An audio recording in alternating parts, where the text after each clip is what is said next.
Les voilés, toujours les voilés. Ces jeunes filles avaient-elles le droit de porter le voile hier dans l'hémicycle? C'est toute la question posée par la classe politique. Déjà, prenons le règlement de l'Assemblée. Le règlement de l'Assemblée nationale indique que le public doit porter une tenue correcte, se tenir assis, découvert et en silence. Cet article date de l'époque où les hommes et les femmes qui venaient assister à une séance dans l'hémicycle ne devaient pas porter de chapeau pour ne pas gêner les personnes derrière eux. Le règlement de l'Assemblée utilise le mot découvert, mais c'est très flou. Certains appellent donc à le préciser. Ensuite, autre question, des élèves ont-ils le droit de porter le voile?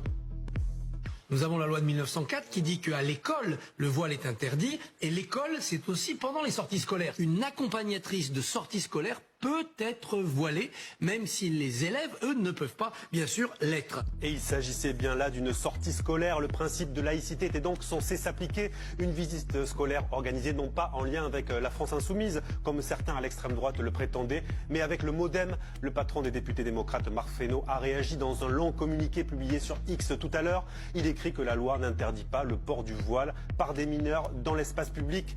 Réaction des polémistes en plateau sur LCI.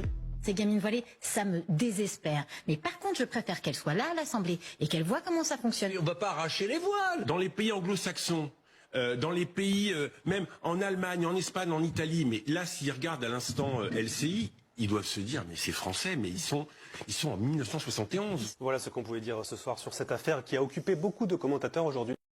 Mon Dieu, ça n'arrête jamais. Ça n'arrête jamais, du coup je vais vous montrer une petite photo, vous allez voir.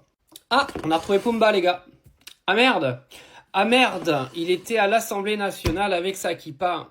Ah, bah je pensais que c'était interdit.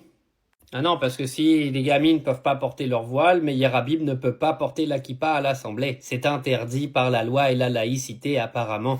Donc du coup, pourquoi une certaine religion aurait le droit d'être représentée à l'Assemblée et pas une autre ? Non, mais il faut le dire, faut être honnête, faut arrêter la malhonnêteté intellectuelle, la désinformation, etc. Meir Habib s'est pointé avec une kippa à l'Assemblée nationale. Et il est encore là aujourd'hui à venir faire sa propagande pro-Israël dans notre pays. Pendant que nous, on continue de faire la une de tous les médias avec tous les racistes de France qui viennent nous expliquer qu'on peut pas porter le voile à l'Assemblée nationale. Et en fait, elles étaient tout là-haut, les gamines, elles gênaient personne, hein. D'accord ? Vous savez que ce qui me désespère, c'est que les filles et les femmes voilées, elles continuent d'en prendre plein la gueule tous les jours. Alors qu'au final, il se passera jamais rien. L'interdiction du voile, il n'existera jamais, en fait. Parce que le jour où ça va arriver, tous les musulmans vont se révolter et le pays va être mis en feu. D'accord ? Et vous pourrez rien contrôler de tout ça. Et vous le savez très bien, au fond. D'accord ? Donc, parce qu'en fait, vous êtes en train de cracher sur 10% de la population française. Et ça, c'est absolument scandaleux. Parce que vous le faites tous les jours et vous êtes en train de faire monter la haine dans le pays. D'accord ?